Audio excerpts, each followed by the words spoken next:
अशा बऱ्याचशा आयकॉनिक मूवीजमध्ये आपण ही बिल्डिंग बघितलेली आहे. ही बिल्डिंग कन्स्ट्रक्ट झाली होती 1902 मध्ये and this is one of the first skyscrapers in New York.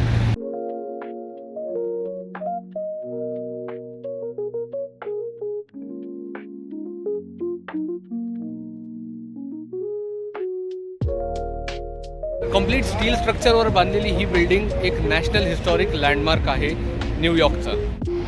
या बिल्डिंगचा शेप ॲक्च्युली ट्रायंग्युलर आहे आणि या बिल्डिंगला बरेचसे डिझाईनचे अवॉर्ड्स पण मिळालेले आहेत.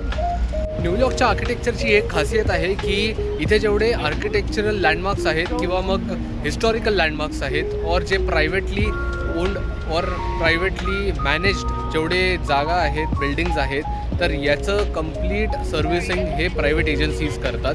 गव्हर्मेंट हेल्प करते, पण गव्हर्मेंट काय हेल्प करते, तुम्हाला चांगले वेंडर्स शोधून देणे जेणेकरून तुम्ही सबस्टँडर्ड मटेरियल नाही वापरलं पाहिजे आणि त्याची लाईफ जास्तीत जास्त टिकावी ह्यासाठी तुम्हाला बरीचशी हेल्प गव्हर्मेंट पण करतं. पण हे स्ट्रिक्ट्स असे रूल्स असल्यामुळे इथे तुम्ही बघताल बिल्डिंग्स ह्या 100-150 वर्ष जुन्या बिल्डिंग्स आहेत.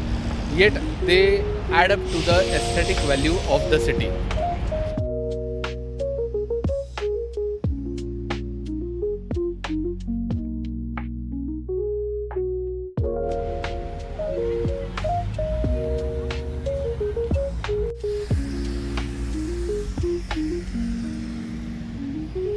तर लोअर मॅनहॅटनच्या हडसन यार्ड्समध्ये असंच एक आर्किटेक्चरल इन्स्टॉलेशन आहे. तिथे मी आलो आहे. त्याला द वेसल म्हणतात आणि द वेसल काय आहे तर it's basically a copper coloured steel installation that is right in the centre of this Hudson yards.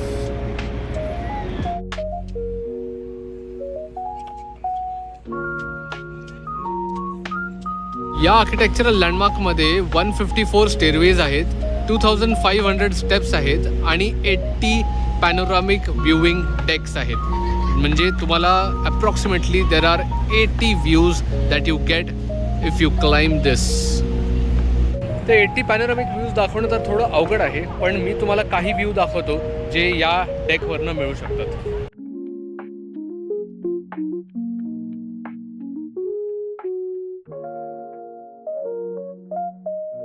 बाकी आज माझा जरा रेस्ट डे आहे आणि दुसरं म्हणजे मला आज कार्डिओ करायची अजिबात इच्छा नाही आहे, कारण माझे ऑलरेडी 10,000 स्टेप्स झालेले आहेत. त्यामुळे मी आता ह्याच्यावर तर जाणार नाही आहे. बाकी जर का तुम्हाला जायचं असेल तर you can always opt for a good cardio session over here.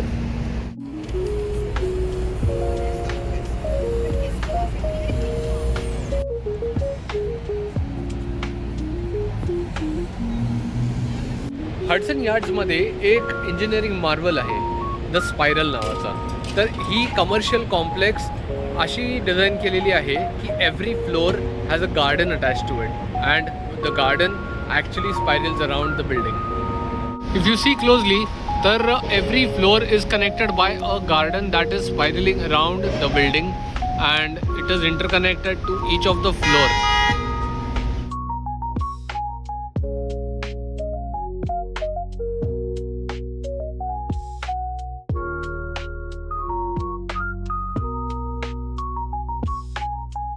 तो या सस्टेनेबल प्रोजेक्टला बरेचसे अवॉर्ड्स पण मिळालेले आहेत. I think it is very innovative and it is indeed a marvel. So या ब्लॉगमध्ये historical architecture, architectural landmarks and modern architecture या तिन्ही गोष्टी मी कवर केलेल्या आहेत. Do let me know in the comments तुम्हाला काय वाटतंय. Feedbacks are welcome. I will definitely improve whatever the feedback says. Thank you so much for watching and see you in the next one.